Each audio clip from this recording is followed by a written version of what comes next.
You are listening to the Cattle Call podcast. This is the place where computer-aided design and drafting meets humor and practicality, with a touch of business acumen thrown in for fun. Jim and Rocco, the owners of Tech Consultants, the premier U.S. technology consulting firm for architecture, engineering, construction, and manufacturing, discuss the fascinating world of CAD with some humor and some honesty. The Cattle Call podcast. Hello, everybody, and welcome to another episode of the Cattle Call podcast, brought to you by Tech Consultants. Now, I usually do this with my partner, Rocco, but he's a slug and didn't want to be out here today. So instead, I brought somebody else with me. Who'd I bring?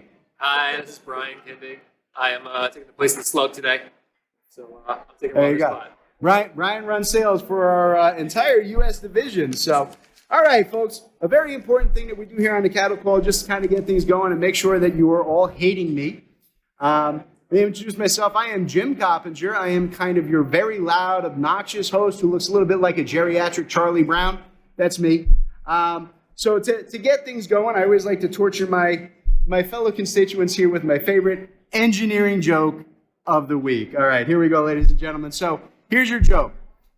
Two structural engineers walk into a bar, which is really dumb because after the first one hit it, you think the second one would have ducked.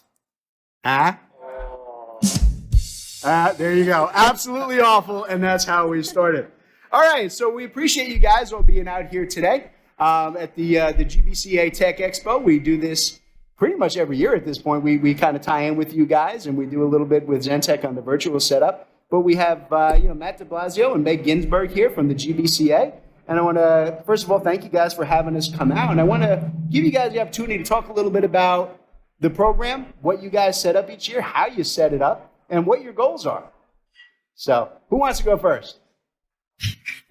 I'll jump right in. And thank you, Jim, for being here. I'm really happy that it's become almost like a tradition for you guys to join every year. We try. Not only for the expo, but the virtual training series, which previously was taking place the same week as the expo. We realized that was a lot for some people, so we split it up. And But they had to listen to me talk twice, and that's just painful. At the same week, no one wants that. So now your virtual training series is going to take place next week, right? We have Yes. a 3-part series. I want to remind everybody out there about that series.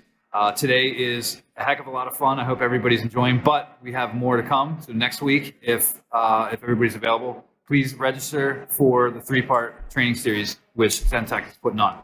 Other than that, I just want to thank you guys, obviously, all the exhibitors, all the attendees, the GBCA staff, Meg, Kerry, everybody from GBCA, and the tech committee. We pretty much start planning this event like as soon as the last one ends. So tomorrow, you have something to do tomorrow. Last year was awesome, but we will gather very soon and discuss what went well and what we could do better. And we're going to look forward to next year. So thank you. You're welcome. Yeah, we couldn't do it without Matt as the chair of the committee. He leads the group, and as he said, we'll start planning already for next year, and we can't wait to keep growing each year. This year was our 6th annual Tech Expo, so we're we get to 20 and plus that, which is great. And yeah, we're excited for next week. So a few of the topics I did just want to mention to everyone. We'll be doing Microsoft 365 tools for construction. The next day will be digital dashboards and facility controls with Bluebeam Review. And the last day will be construction analytics. So we have a bunch of people already signed up, but there's room for more, and we're always excited to work with you guys. For you all do get fair warning. I am teaching those classes, so you will have to listen to me if you sign up. So there's a drawback that goes along with that. But they should be really interesting classes. We try to focus them on practical use and how you guys can really apply this in your daily work and out in the field. So, as I said, we're glad to have to be here. We do this every year with you guys. We look forward to it as well. It's a lot of fun. And like you said, it's never a question of if we can do it. It's because Matt just starts calling me like by next week. He's like, "Hey Jim, what are we doing next year? Hey Jim, what's the next topic?" Wow, feedback, sure nice. Right? But Making it all work. Awesome. What were some of your highlights of the day? Actually, I was pretty fascinated. I get to talk to a lot of the folks, the people who were here as attendees, more so. Usually when I'm running the table, I usually wind up doing the tech stuff on the back end, but I actually got the opportunity today to actually talk to a lot of the people who were going around, who are using a lot of the tech, particularly like, Bluebeam and CAD and the design stuff in the engineering space, in really creative ways. I had a bunch of folks who brought stuff that I thought, I'm like, oh, we got this great new cool thing. And they're like, oh, no, I've been doing that for like a year and a half now. And I'm doing it better than you. And I'm like, well, yeah, you're right, you are. So made me feel bad about myself, but at least I know that we're on the right track, that people are enjoying us. A lot of really interesting. What did you catch, Brian? Who did you catch up with My today? favorite thing about being here is that I got to learn so much. There's a lot of different perspectives, and there's a lot of different people who bring different experience to this event. And people have different perspectives that help me to learn and grow in my career. And I'm very appreciative of being able to talk to everybody here. I think that's why this event is so cool, because you guys are consultants. You focus a lot on training, Yep. and you came here for the day and you learned a couple things, right? Yeah, it is. You get to an event like this, and the idea is exactly that. You get hundreds of people from different venues who look at our industry from 30 different directions. And you can always walk away with some new idea, some new cool concept. And I also think you're absolutely right. We feel like we're on the right track with what we're presenting as far as topics. A lot of the speakers today mentioned a few of the tools that you're about to train on next week, right? So Microsoft Office 365, Bluebeam, and there was a lot of talk about data analytics. So those, we've already been primed. We've heard a lot about it. We know they're important. And so I think their classes are going to be really I do have to make a point next year, though. I have to actually get to some of the presentations so I can see what they're talking about. I'm teaching stuff that I don't know what they're talking about. Meg and I always encourage the exhibitors that are here to absolutely partake in the presentations. That's part of, you guys are buying tickets as well. So we want you to talk with the attendees, but we also want you to get the perspective from the thought leaders that we line up. So you hear that. Next year, Brian, you're sitting at the table. I'm going in here to see the show. Of course. That works out. That makes me feel better, though, that we're on track. It makes me feel like we're, at least on the right subjects, and that we're contributing. Definitely helped, right? Yeah. Give us some kind of feedback that we're doing good. All right. Anything else you guys want to throw out for next year, or what you want people to do? We're excited. I mean, it's great to see all of this come to life. We've been planning for a year and we've been talking to all of these people. So it's great to meet everyone and to see everyone having such a great day. It's been really awesome. We're just really, really thankful and blessed. A lot of effort put into planning something like this, and it's been remarkably successful. Everybody's having a good time. Everybody's seeming to benefit from this and learn something. That's all we really want. Awesome. All right. Other than that, I just want to remind everybody to give feedback, right? So make sure you send out a survey. That's how we make it better each year. We recognize what is important to people, what do they want more of, what do they want less of or do away with completely, and that's how we start planning. So it's a good way to do it. All right, awesome, guys. I wanted to thank you guys. Meg, Matt, you guys have been great in helping us get this put together, put this on, and it's been very helpful to have you here. No, we Thank you guys. appreciate you guys so much. Happy Thank to you, be on Brian. Cattle Call. There you go. And I know you guys have some other guests lined up. We do. We got a bunch of folks lined up that hopefully will come up and talk to us and get into some of the good topics and information that we're dealing with. Awesome. So we're going to let We you might guys jump in shift a little out, bit jump and in and out. Yeah, you guys do can some always hop in and giveaways. talk whenever you want. Yeah. Always welcome. So not a problem. So we're going to bring up here. Who we got coming up here next, Brian? Who we got on the list? All right, let's see. I know who this is. Some of you guys told me to come up here. Some of you guys will probably not follow through.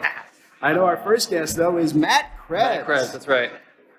There's Matt. Come on, have a seat, Matt. All right, join you guys right in the middle here. Ah. So I got the opportunity to sit and talk with Matt today, and we found out that we have a shared history, and he was very lucky. We both worked at the same company, but there was a separation of a few months, so he got to not actually have to work with me. So, yeah, but I was fortunate enough to work with your business partner, Rocco. I'm So, saying, on the we got Shakes- stuck with poor Rocco. I don't. Rocco's a nice guy. I miss him. He's a good guy. I don't know which one of you lucked out more. It's a fair choice. It's a good question. We don't know. So you're doing an event today. What event did you just do? So we just did the panel discussion on the future of VDC in the Philadelphia construction industry. Okay. We had representatives from Skanska, Turner, Gilbane, and Children's Hospital of Philadelphia. So small people. You know, no nobody big deal. big. No Yeah, big deal. minor stuff.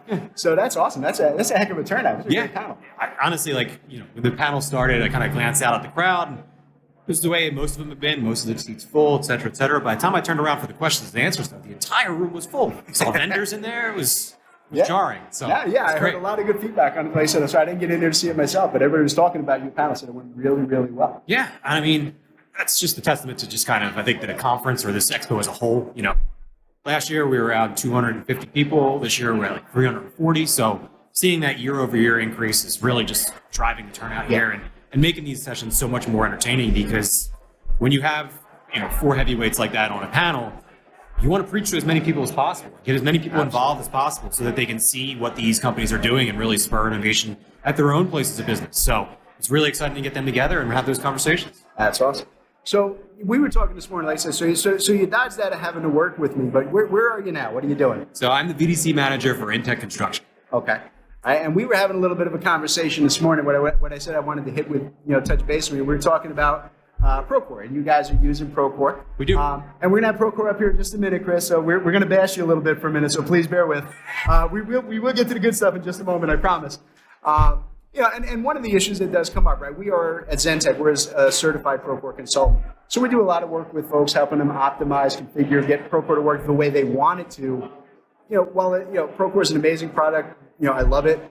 It's not always where you need it right out of the box, right? And getting the information from module to module, from component to component to share and show the way that you need it, not always the easiest thing, right? Agreed. I mean, there are a lot of benefits to a common data environment like Procore, right? Being able to have a single source of truth of the entire project, it's life-saving.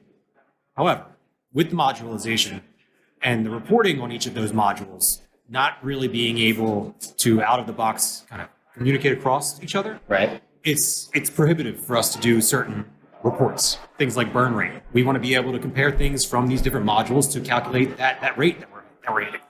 And really, with the lack of that cross-module communication, it's pushing us out of the platform, which is kind of the opposite of the entire point of all of this, right? The entire point of it is, here's your single source of all the information that you need for the project, but limitations to that cross-module reporting prevent us from really using it as such. Right. Hey, Brian, let me ask you, right? You do the sales stuff, you talk with a lot of our clients who are working every day. Is this something you hear from them as well? Yeah, I've heard this from clients. I've even heard this from people today, that integration is one of the most important things when it comes to your technology and your software. And without that, you're really fighting two battles. You're not able to have everything in the same place. You can't have any cross communication, and you lose things. That's when you run into trouble. Yeah. And then, when you add in kind of the modularization of kind of the platform. Thank you. It's a 3-point vocab. I know, right? It's a Scrabble word if you ever need one. Watch out for that triple word score. But when you're talking about the modularization of these platforms and the annual construction volume pricing of them, it almost becomes cost prohibitive to take advantage of these new tools, like the BIM model viewer, like the analytical tools that are built into Procore. Because, for example, for something like the BIM viewer, I mean, I think it's widely accepted, at least for the audience here, that BIM is something that is just natively built into the industry right now. Yeah. However, there are still jobs that aren't going to use it. We have an entire section of our business that is dedicated to renovation and interiors. They're quick churn and burn projects. They are not BIM projects. They're just not. Yeah. We're getting 2D CAD drawings, and that's it. We're lucky if we even get CAD. Most of the time, it's just PDFs. Yeah. So if we were to invest in, let's say, that BIM module, we are now going to be paying percentage points on 40% of our portfolio that will never use the tool. Never going to use the tool. And when you put that bill in front of an executive, that's going to be the first thing that gets the chopping block. Yeah. And so really, until these pricing models adjust a little bit to cater to the nuance of our industry, it's really going to be tough for mid-sized, smaller GCs to take advantage of these big tools. And they're really going to be limited to your big players in the industry. Yeah, and that really is where the focus has been, and primarily for that reason. But one of the things that I did talk with Matt about this morning, right, something that we've been getting into at Zentech to kind of help, with that cross-modularization, is the concept of Procore Analytics, right? And using analytics in conjunction with Microsoft Power BI, right, which gives you the ability to use Procore and the entire database of Procore as your data source for mining, and to be able to take all of that information that's coming from all those separate modules, bring them together into a really user-friendly graphic platform, right, that updates in close to, not real time, but close to real time. You can set it to like an hourly update kind of thing. So it's very close to real time. And we've actually had a lot of success with those mid-size GCs who have really seen a lot of benefit out of that, because it gives their field personnel in particular graphics, right? It's not, I don't have to go through 30 different tabular reports and find my burn rate and find the discharge and what's my billings and how much do I have left over from this month's payout. it's all right there in a graphic form in front of them. They can see what's up. They can look for their key performance indicators and find out what's going on. So we've really done a lot with that, and I think that really is the best way I've seen from the Procore side in really trying to close that gap. I don't think that the native built-in system. I think you're dead on with that. I think it needs help. It does. I mean, and it's in its infancy, right? So it's obviously going to grow and flex and kind of find a place in this industry. These tools always do, because Procore is that 800-pound gorilla in the room. Everybody's using it. Are. Autodesk across the hall is sponsoring our happy hour. They are they're taking the a chunk. 8,000-pound gorilla. Yeah, in the right. room. They're on the design side, right? They're Yeah. transitioning into the construction side and really trying to make a dent in that market share. But these standalone tools that you can interact with, solo databases, they're just more flexible, right? I mean, you talked about on the operations side of things, but even on the pre-construction side of things, doing something like an estimate comparison from, say, SD to DD to CD can really be communicated very clearly to an ownership group in something like Power BI, instead of looking through our traditional spreadsheets, right? Yep. Everybody's eyes glaze over after about 5 minutes of looking at a spreadsheet. And God help you if you try and present that to like an owner, right? If he's not outside the construction industry, you're working for someone who's like, hey, I'm building a hospital.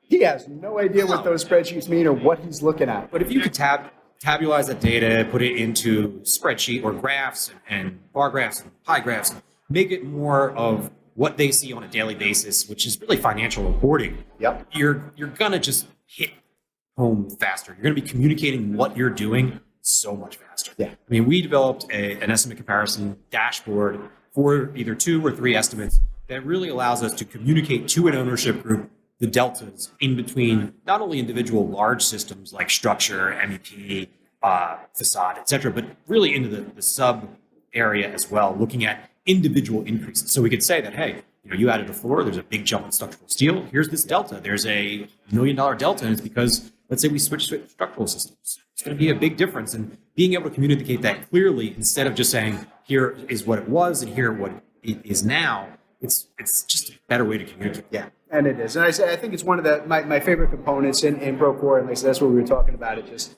I haven't found anything else. Chris is going to come up in a minute. We're going to talk a little bit about their new estimating module, which I think is really cool. I started playing with that a little bit. But I think in terms of construction management and business and financial operation, tying it into the Power BI through their analytics system, it's really nice. And one of the things I will give major props to Procore for doing is when you get the analytics module installed, it comes with like 400 pre-built setup. You can't just use them as they are, but they are a great starting point to take. I need that piece and this piece, and let's blend those together and come out with just a really great management system. Substitute a couple of fields, substitute a couple of fields across, and all of a sudden there you go. You have your canned report that's easily to reproduce. So, I mean, another big thing out of it is really getting away from those paper reports. That's the other thing. That's the whole point of these dashboards. But again, old school industry, construction, it's tough to break habits, right? Yep. Moving away from that kind of siloed 2D printed out approach and into something that's a little bit more tech friendly and adaptive, like these dashboards, is just, to me, it's a no-brainer. Yeah. No, I agree 100%. That's where we need to go. And I'll even throw in, in terms of a general concept, one of the things that really does have to happen, I think, with bigger systems like Procore, and it's a place that you saw, if you saw all the announcements at last year's AU, I'm sure they'll have good, is moving towards the idea of a centralized data model, where the software accesses the data, no matter what software it is, from a central location. And getting that built in long term, I think, is an area where Procore and Build and all the ACC tools need to focus. I think that's massive. Having all the data, the BIM data, the cost data, all in one spot, and whatever software you choose to use can access that data. I think that is where the future lies. Absolutely. I mean, goes back even back in the day of CAD management, right? You're talking about standardization. And for all these tools to really operate at peak efficiency, you have to have a robust standard in place so that you know where those mappings go, right? Like this equals this. So you want to be able to make those connections across these platforms. And the only way to do that is really to look at how you store your data and make it consistent. Consistency. Without it, Power AI doesn't work. Procore reports don't work. Everything gets a lot more convoluted if you don't really hone in on that standard data entry process. Yeah. No, and I think long term, I think you get a resistance from the bigger companies sometimes simply because they're worried about their proprietaries. But I think that, I think Autodesk is getting a little bit better. They learned over the years, right? That, partnerships with like Esri, where it's like, hey, at one time where they were at each other's throats, and now they work hand in hand and they both make way more money now than they did fighting each other. And I think that's the answer long term for this kind of data warehousing and sharing. I mean, with that integration and that collaboration amongst those companies, if you really look at it, they're merging their user bases, right? They're basically saying, okay, use Autodesk products. Esri's now communicating with our Autodesk products. Go ahead and get Esri. It's a great product. Yeah, and people will do it because it means that it's less work for them at the end of it, right? They don't have to go through these manual efforts of aligning this data across multiple platforms that communicates everything. It kind of removes, I think, the plug to the resistance where it's like, well, this is the data brand we use, and we don't want to learn a new one, and we don't want to have to go there. Now it's like, dude, pick whatever you want. They work together, and you double your user base. It's the right way to go. It was actually something that we talked about in the session this afternoon. It was talking about picking those individual products to solve the challenges that a project presents, and really forming this cohesive technology ecosystem per project. Yeah. And with the way that products are being created these days, with people like Procore and ACC having this common data environment, people are creating the technology first, and immediately the second step is to build in the integration, because they know that all of their customers, regardless of their size, are going to want to interface with some other piece of technology. You can't work in this industry in one system. No. It can't happen. It's not possible. No.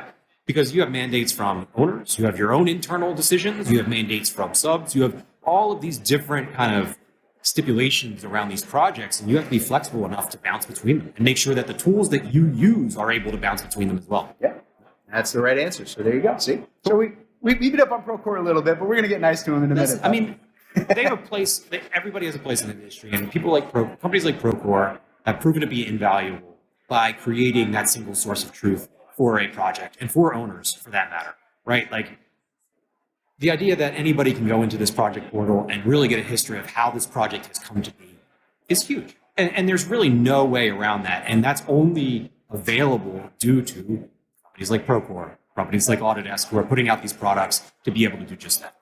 It's a good system. So Matt, appreciate you taking the time to be on, man. Pleasure, brother. Pleasure. Thank you. Be good. Of course. Giving us quite a bit of fuel for our next guest. I'm saying. There we go. All right. Who we got up next here, Brian? All right.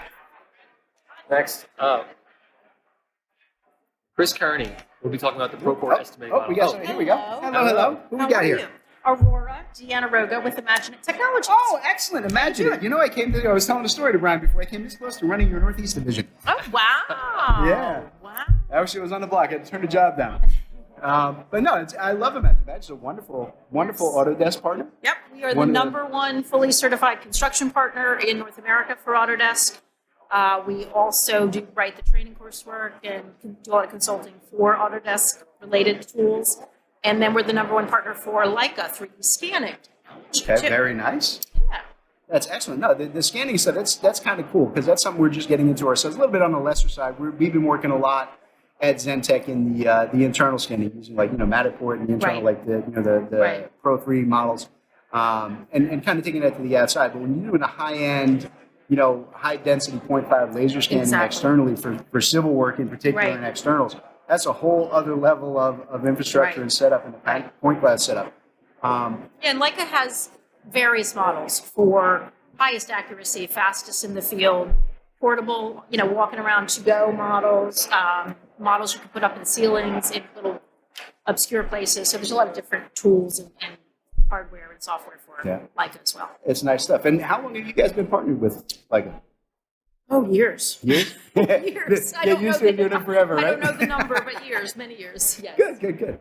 Yeah, and like I said, I know you guys also do quite a lot of work. Obviously you're also the #1 Autodesk reseller, I believe, Yes, right? You exactly. do the Autodesk, all Exactly. the Autodesk software and construction. Exactly.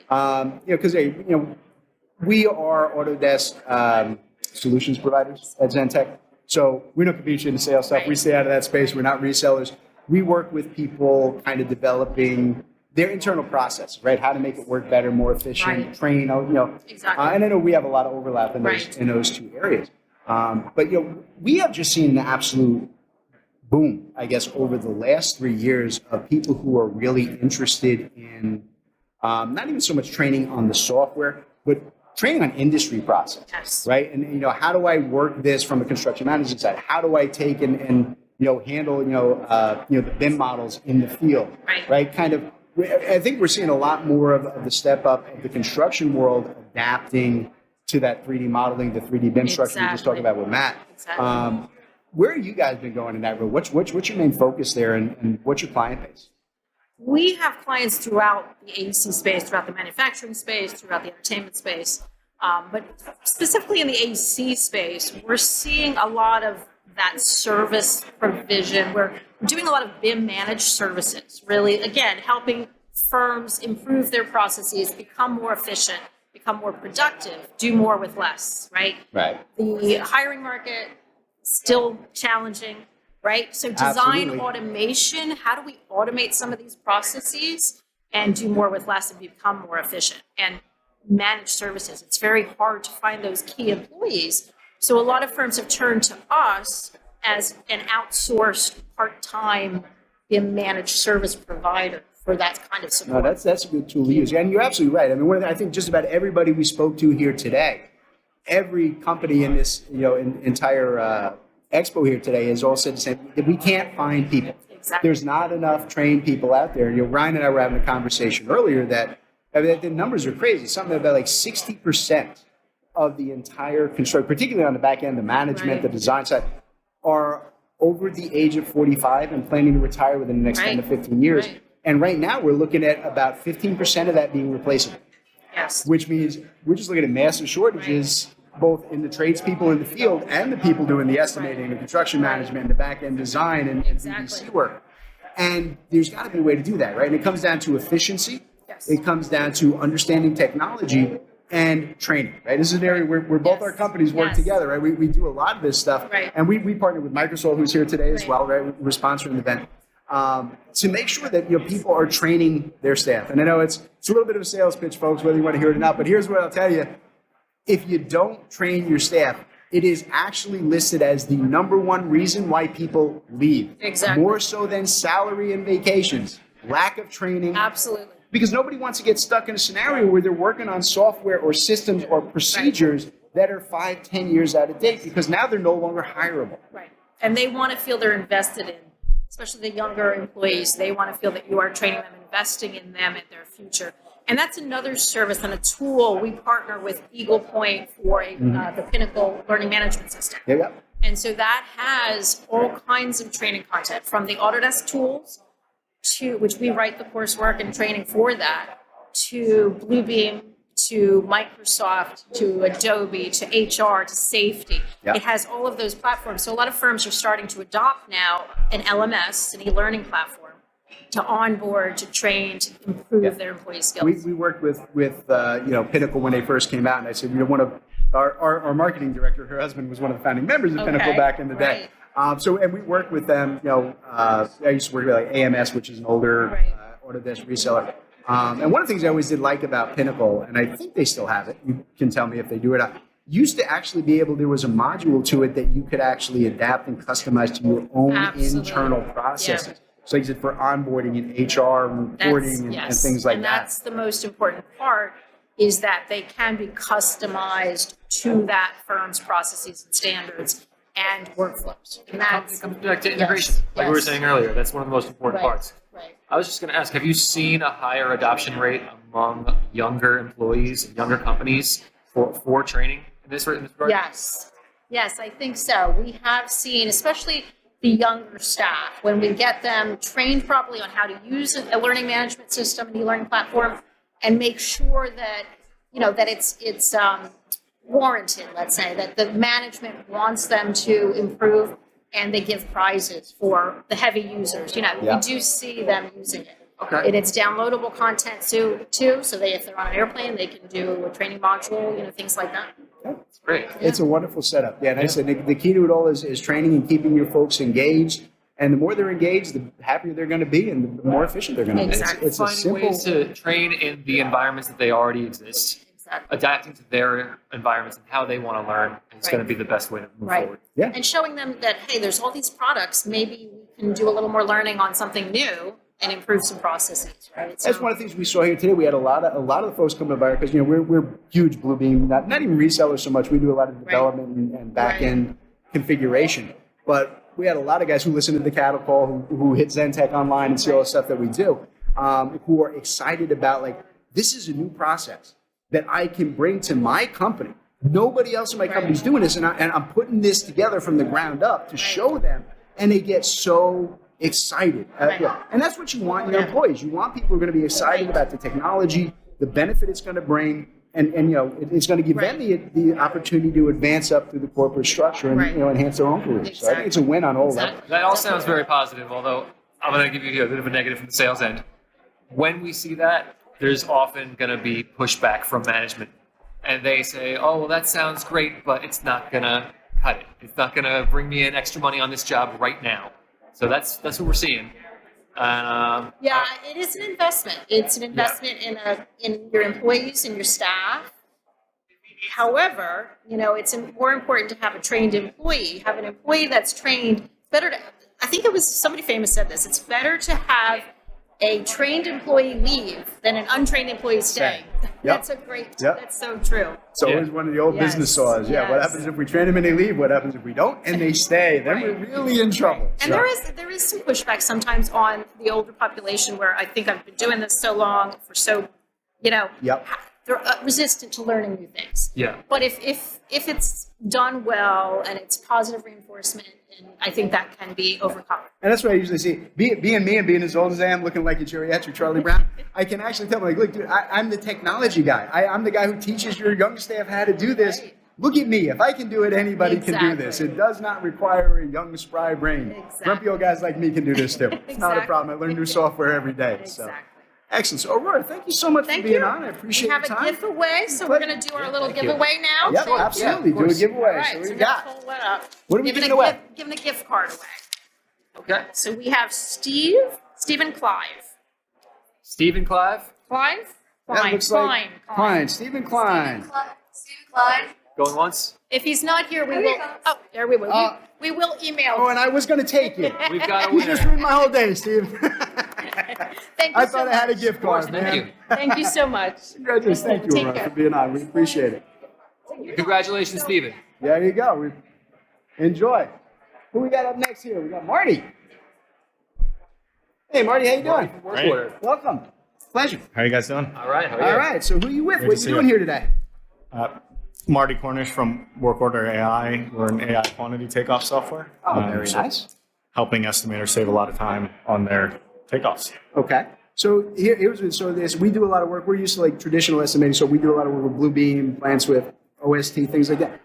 Where are you different? What do you guys do? How does yours work that's different from that? Well, the big paradigm shift with Work Order is that rather than clicking and tracing or clicking and counting, you do a quick setup. So you do, with AI, you got to give it a prompt. You do a quick setup. It's about 5% of the work. And then Work Order automatically detects, measures, and counts the objects you set up and the areas you set up. It's about 80% of the work that it does for you. And then you do about 15% of the work on the back end, editing, adjusting, correcting, classifying objects in the way that you want it. And so that you have full control over the data, you have full control over the takeoff with a lot more automation. That's pretty cool. So when you do the setup, right? When you get, is that a project by project, or is something you can kind of set up a default standard for your company for the type of work you do and reuse that on job over job?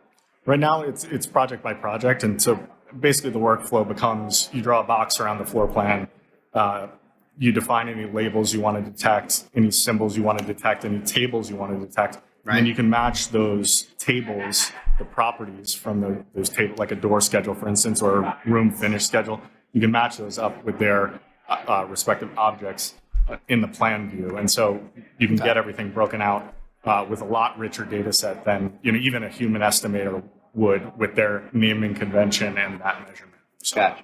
So you're kind of tying it down, I'm guessing. Like, I don't know your system from right. It's using like an OCR, like an optical character recognition, to find the data on the plans and kind of use an AI source to filter that and tie it back into the table. Yeah, we have 7 different AI models inside our product, and then there is an OCR component in some cases. There's text in some cases. PDFs are all very different. As estimators, we know that every plan set is different, every architect is different. PDFs are also different in the way they're structured, and so depending on how the document is actually structured, we process it in different ways. And so we try to use everything that's there, and while still going to the lowest common denominator, so that regardless of the PDF, regardless of the stage of design, you can always get some level of automation from that. Nice. That's a great set. So here, you made me think, right? You said you were with architects, and here's the ultimate nightmare, right? We know that there are still architects out there who love to use their hand lettering fonts and their how does your system deal with that? No, still, I mean, that is the lowest common denominator. It's like, sometimes the actual text is an image in the PDF, and so we recognize that. That's where kind of OCR comes in. But you got to pick up whatever is in the drawings at whatever stage of design. So if it's an early stage conceptual, you'll get all the walls, doors, windows, rooms, but you'll just get whatever's there, and you won't get labeled objects. You'll get interior and exterior walls will be as far as the classification goes. But later stages of design where you have labels, it'll automatically create wall groups, for instance, based on each of those wall labels. It'll label all of the doors according to whatever they are, whether they're grouped by type or each door has its own individual label. It'll detect symbols if it's later stage design where everything's there. So really working with whatever stage of design the drawings are in, whatever kind of level of detail that the architect puts in. Right. So that's a very question. The theme of today is integration. Does work order integrate with other programs? Yeah. Our vision is that everybody at all stages in the workflow should be working from the same documents and the same data. So that data inside work order is accessible via API, so it can integrate with anything. With integrations right now with Estimating Edge and with Struction Site, but more to come as well. And I think that's good. Nice. Integration is important. It's good stuff. That's a cool product. Yeah. Hey, we had a chance to look at it earlier. It's pretty cool stuff. If you guys haven't checked it out, give me your website. Tell them where to go to look. Yeah, it's Work Order AI, and what we found is the best people to start with this is actually junior estimators and interns, which is somewhat counterintuitive because the senior estimators know a little bit more about what they're doing. But what we found is that a junior estimator can go in and they can estimate in Work Order 4 times faster than OST Bluebeam plans with. Whereas the senior estimator is only about twice as fast. It provides that junior estimator the ability to jump right in and have a lot of success in the product and become more successful on the team. So that's kind of the right place to start with. And feel free to reach out if you're interested. Perfect. And I will actually agree with that. We've got a number of products that we work with on the civil design side that have built-in AI, and it really pays the biggest dividend for the junior folks who are just learning it, because they can get 60% of the way done with the AI, and then they can sit with the senior folks who go, okay, here's what we're missing. This is what we have to put in manually. That's the bit. And it's a great learning operative that, instead of having to have the guy who's been doing it for 20 years sit and handhold them on every single step. That's exactly. You can get, the bulk of it done and out of the way. So it's a great setup. Yeah, that's a great place for AI. So great. Thanks for having me on. No problem, Marty. Appreciate it, brother. Great job. Thank you. Thank you. Thanks, guys. Yeah. All right. Who else we got? Who's next up on our list? We got more folks coming up into the hot seat. How you doing? Guys. Anthony. How are you? Nice How to you meet doing? you. Pleasure to meet you, man. Nice Jim, to how meet you you as doing? well. How's it going, All right, guys? so tell us about yourself, where you're from, what you're doing. Yeah, so originally from South Jersey. We won't hold that against you. We're Well, lying. We're going to hold it against them. We will. No. So, hey, close enough to Philly. So, Eagles fan, the whole nine. So No, you cannot be on my show. No, I'm sorry. No New York. I'm from, influence. I'm, where we I'm are, from right? North Jersey, brother. Oh, I'm a yeah. Giants fan. We Though don't I do shouldn't it. say that after though. Yeah, you should We've keep been that taking quiet this year. But yeah, so I work for PCS. We do IT support and consulting. So we actually had a member of our team, Ryan Robon, speak today about cybersecurity. So we help businesses, all types of businesses, but specifically in the construction industry, do everything from managed workstations, help desk, networking, high-level networking, cybersecurity, and really just run your business from an IT standpoint. All right, that's awesome. It actually ties in really nicely. I'm glad you sat down. One of the things that we've been doing just an absolute ton of here at Zentech, we just got back from Consult, the National Security Foundation Forum. We're working with SIA to try and build out an industry standard for setup. We work very heavily in Bluebeam. We do a lot of work in Bluebeam in helping security camera firms working with like Bosch International, their security division, who we just found out last night maybe sold off.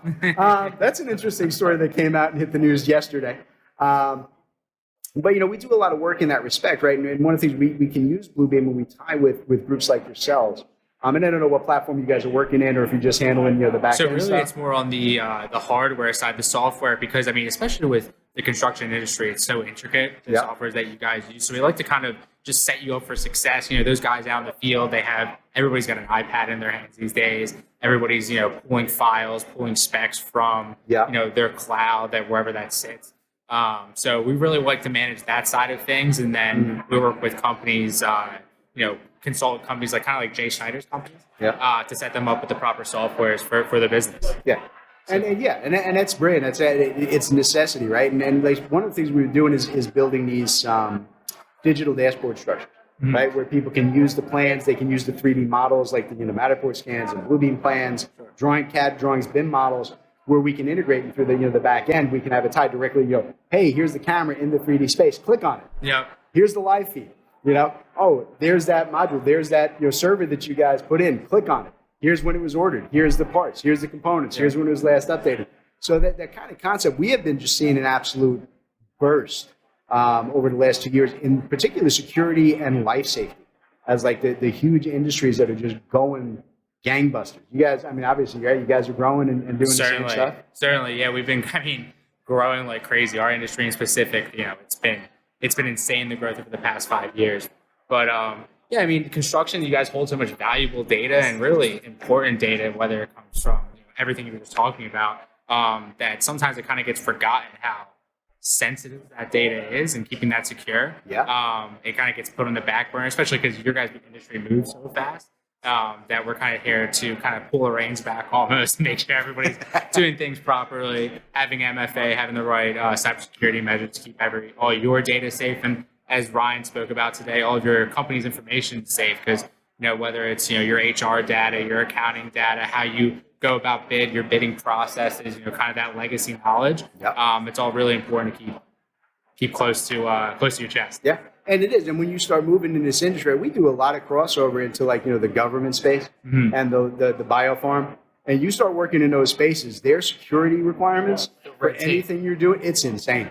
It's just nuts. God help you got to work with the Department of Defense. Yeah, we have a few companies that we work with that work with the Department of Defense, and seeing the laundry list of things that they're asking for is insane. Yeah, no, it is. We worked with a lot of the different ones that we were working in document management and vault and things like that to try and get them up and rolling, and keeping the data integrity and tracking every version, every change, every iteration, testing every upgrade point, making sure that you got 7 levels of fail safe in case something goes down, and backups, air gap backups, and not having a really skilled hardware group to come in and help you set that up and square that away. I tried and wound up actually hiring people. I'm like, dude, I can't do it. I'm a software guy. This goes beyond what I can do. And hey, we feel the same way about what you guys do as well, because we want nothing to do with the software side of things, because that gets so complex. I mean, we talk about it at PCS all the time. Technology changes daily. It's something that again, we say this, that if you're out of technology for 3 months, you now become a dinosaur. Yep. So especially trying to keep up with everything, it's almost impossible unless you try to focus yourself in one sector of the industry. It is crazy, and so we partner with hardware folks. We got companies like yours. We just stay completely out of the space. We know where we're going to be dangerous and where we shouldn't be. Certainly. So actually, make sure you have a point, right? Leave us your card and everything, because we always want to make sure we got good connections. I certainly will. And I know you guys were here. I'll give you guys one, but I know you guys are all over the country, and we're constantly growing. We have offices, all across the country, and just opened an office up in Florida. So slowly growing the space, growing our company. So it's been really fun. Anything we can do to help. We're always looking to partner up. That's one of the great things about hitting an event like this one at the GBC. You always find folks who you didn't know you needed until you get talked to. You go, I need that guy. Yeah, and we're in the construction industry, like I said, software is king, but we're kind of the redheaded stepchild to keep you guys up and running, or the industry up and running. So hopefully we can help. Yeah, best software in the world. Don't do anything without hardware to run it. That's correct. That's correct. Awesome, guys. Well, All I right, Anthony, appreciate thank it. you, sir. Appreciate you stopping by, man. Good It was a talking to you pleasure. guys as well. Awesome. All right, who else we got? Who's up next? We got Chris. Let's grab Chris. We haven't got Chris up here, so we're going to grab him up here from Procore. Okay. I don't think he's listening to me. Hey, Chris, come on up. No problem. Chris will be up in a minute. So in terms, Brian, of getting out here and doing the event, right? This is your second one. You were here with me last year. Yeah, it's your last year. What'd you see in terms of growth, changes, benefits this year that kind of stood out to you? Well, everybody seems more on board to adopt new things. It's only been a year, but from what I can tell, people are curious. They're excited. They want to see more, and they're happy to come to an event like this where they can experience more and hear about the new things going on. Yeah, and I think actually you're getting post-COVID and everything and moving back into normal. Yeah. Last year we saw there was a lot of folks here looking for jobs, people who were students who were, I'm looking for anything I could do. And this year people are like, hey, we're working, we're busy, we need more functionality. What can you do to help us out? And that's why we have Chris up here. Chris Kearney, right? Kearney or Kearney? Kearney. Got it right the first time. So, all right, Chris is with Procore. And I had the opportunity to meet and talk with Chris last year when I was here. We had a good conversation. And Zentek, we are certified Procore consultants. We do a lot of work with you guys. I know we beat you up a little bit at the beginning of the show. I'm not looking to beat anybody. I love Procore. It is a great system. It like I said, it is. There's a reason it's the 800-pound gorilla because you're the best at what you do here. And it's a fantastic system. And in particular, I wanted to give you, if you want to take a minute to take a feedback to what we shot you at a little bit. If you want to do that, feel free. But really, what I did want to talk to you about today is you guys just dropped, which to me was fantastic. And I just have like two of my guys, my techs, working on it now. Is the new the built-in estimating module for Procore, right? That at least on the surface, I haven't delved that deep into it myself, and I know you haven't either. You said this morning it's good enough to be dangerous. Good enough to be dangerous. I do the same thing. I can get it far enough to break something. Yeah.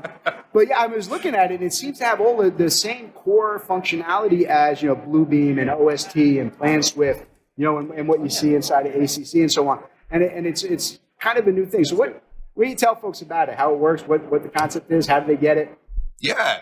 I would say, you're right on point with wanting to make sure we're building out functionality, right, that others are used to at this point. I'm sure, as you know, we acquired Esticom 3 years ago. And a big part of that acquisition was not only to, bring some great people on, but also to nurture the functionality that was already within the platform, right?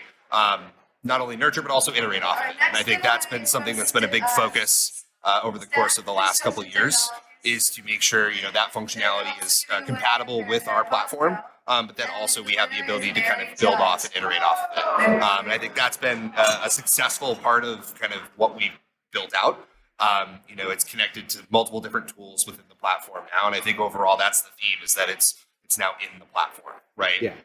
And I heard you guys talk a little bit about that earlier with a few other folks, is having something as a one-stop shop all in one place, where this data can live and be actioned and weaponized, right? Yeah. I think I heard you talk a little bit about the analytics tool before, right? Which was, I was pumping my fist in the background. But I would say that's probably the biggest theme, is bringing it into the fold, bringing it into the platform, and making it a part of that one-stop shop. Yeah, and I think it's vital, particularly when you're dealing with an estimating system. It's one thing to work it in the office, right? Where the estimator lives. I get it. Right. But the reality is, at some point, you got to take this data out into the field. You got to field verify. You got to, get out there and be able to work it from the construction trailer and bring it back in. And I think when you have this kind of an integration, right, that it works out really, really nicely in that respect. And I guess the question, maybe maybe you don't know, but have you guys integrated the estimating platform into the mobile app at this point? Because now a lot of the folks we have working with Procore in the field are doing it through on their phones, right, through the mobile app. I don't know how easy that would be to do. I haven't looked that deep into it. What do you think? Yeah, I might be checking my notes, quote unquote, but from a mobile perspective, I know one of the things that we've focused on are, takeoff capabilities, right? So smart takeoff capabilities, auto area takeoff, auto count, 3D takeoff, and pulling in components from something like a rivet model. Yep. I think that does show that we're trending towards that direction of mobile capability and capacity. And that was one of the things that really impressed me. Like I said, not too deep into it, but just on the surface and the marketing, watching the videos, like, whoo, Yeah. is that actually the 3D capability, the Yes. integration to pull from the 3D BIM models for estimating, get actual component data, and pull that? Is like, you guys can pull that off. That's pretty cool stuff. Yep. You know, when you can actually just start, disassembling the model, right, the BIM model, and pulling that data into pricing tables and costing, and say, yep, this is what it's going to be. That's pretty neat stuff. Yeah, and I think, look, building that historical repository as well, right? Be able to go back and refer to that, that information from previous or even current projects without having to go outside the platform again, kind of going back to that theme is also a major focus as well. Nice. So what else you guys got going on at Procore you want to tell people about? Well, as you know, we had our Groundbreak conference last month, took over Chicago. One of the big announcements coming out of that, obviously, was Procore Pay, the ability to process payments within the platform. That's a very big initiative, one that we're working, we've been working on for quite some time, and I know will be a huge focus as we look into 2024. And then the idea of connection, right? Procore Connect, being able to connect different different Procore instances to one another using various tools. So I would say those are the two main focuses we have as we round out the year and look ahead to 2024. And I would say, from our client base, those are both really important. We had a lot of our GCs in particular who were thrilled at the Procore Pay, the ability to be able to handle their subcontracted payment right through Procore instead of. Absolutely. A lot of the third-party integrations work well, but they're not always consistent. Yeah. And if they can handle more and more in Procore themselves, rather than, we have to push that out through Sage and we have to pay it there and then we have to import it back. That's the kind of stuff that throws people and they get frustrated with, And like I said, all of the other stuff with the integrations, it's the right way to go. Yeah. We're seeing a lot of people who are getting real positive about it, and that's good. Like I said, here and the negative, like we said, right now I do still feel like Procore needs to do a little bit more for that small medium sized guy. I think that's an area that we all want to focus on, right? Because I think it's a huge client base for us as Procore partners. And it's wonderful for the really big jobs and the real giant guys, but bringing it down to a more sizable set. And like you said, the integration for I've got like 2 or 3 clients who they're a GC and they're an HVAC installer and they're an electrical contractor. Right. They got like 3 companies under one umbrella. And they're like, well, do I use one Procore account because I can't get the electrical to talk to this? They can't. And that new setup where you can get them to talk to each other, I think that's a huge step in the right direction for those medium-sized guys. Yeah, and it's something we're really excited about as well. And I know internally, not to go too much into depth, but a big focus, is looking ahead at what our product strategy is over the next 3 years.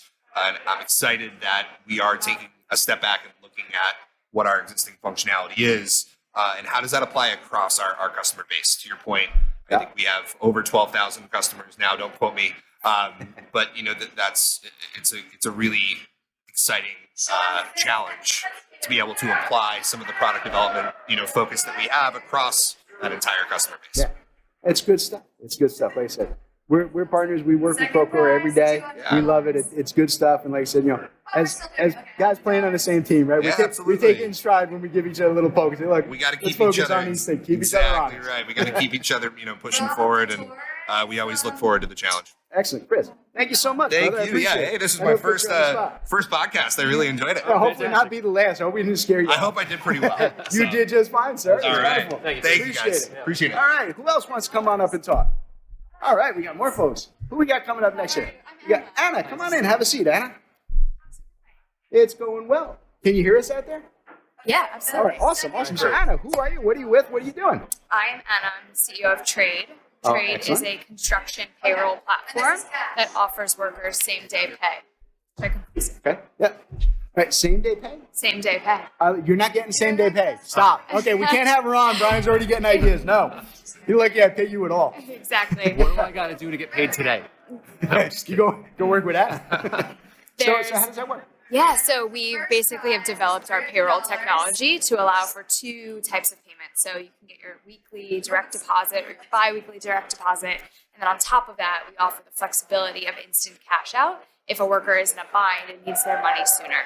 So it's, providing liquidity to an underserved demographic. Absolutely, and literally in the construction industry, that's pretty often the case. Right? case, You got a lot of absolutely. tradespeople who sometimes don't always have the the reliable, steady income stream, and they got the bills and the tight setup. And what we're seeing right now is a pretty staggering labor shortage in the industry, right? For every 7 construction workers that leave the industry, 1 new person is exiting a trade school and entering the workforce.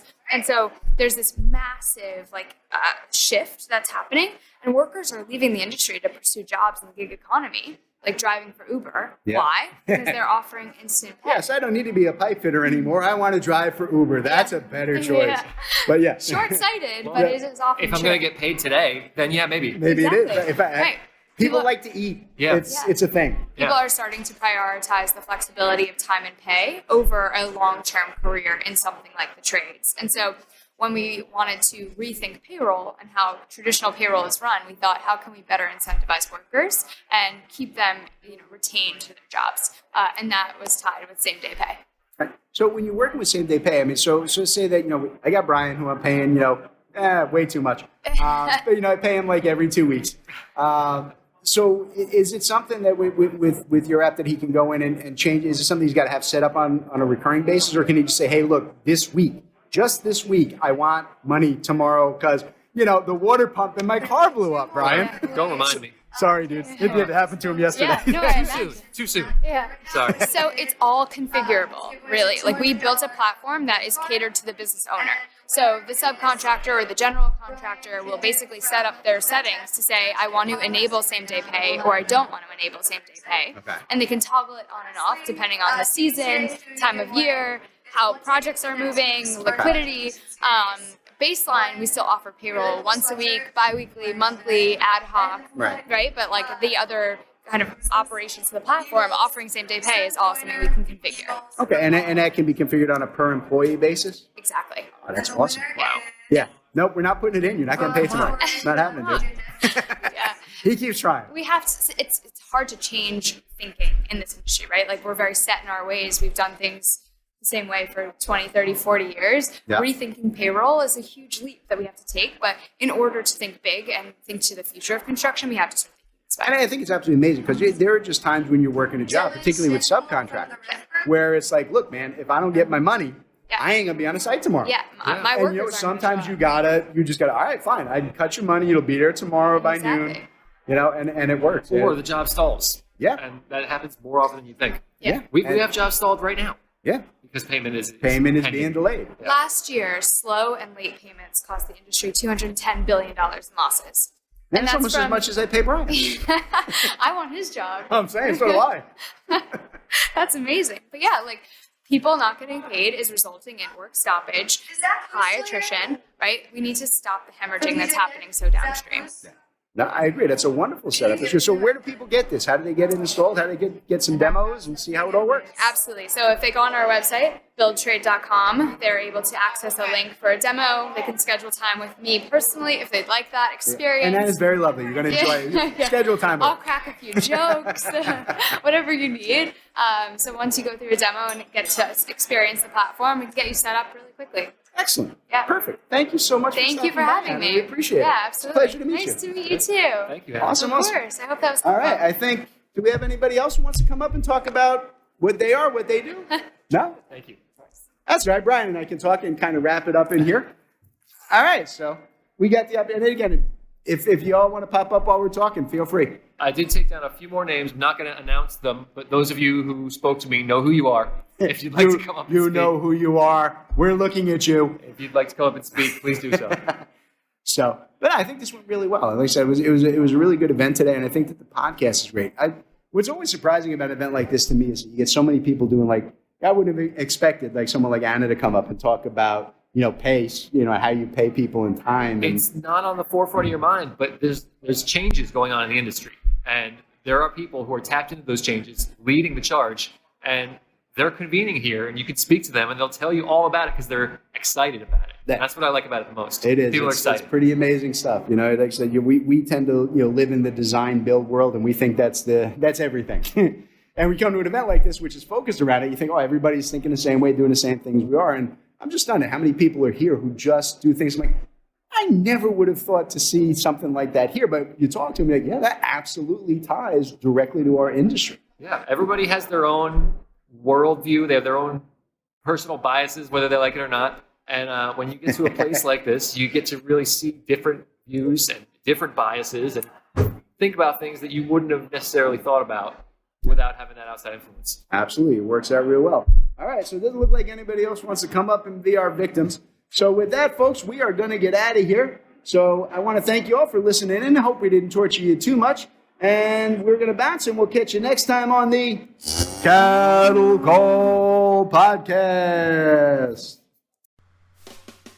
All right, everybody. Today's Cattle Call was brought to you courtesy of Zentech Consultants. That's Rocco and I. Zentech Consultants works with design and manufacturing firms to help our clients purchase and implement the software that they need in these complex industries. We provide a single point of contact for clients to buy, develop, and learn the most vital software systems for your specific needs. Zentech strives to be your trusted technology partner from your initial needs all the way through long-term support and training for your entire staff. So Rocco, why don't you tell them how to reach out to Zentech? All right, yeah, you can reach out to us through zentechconsultants.net. You can email us at sales@zentechconsultants.net, or you can even call us 866-824-4459. Excellent. We look forward to hearing from you all.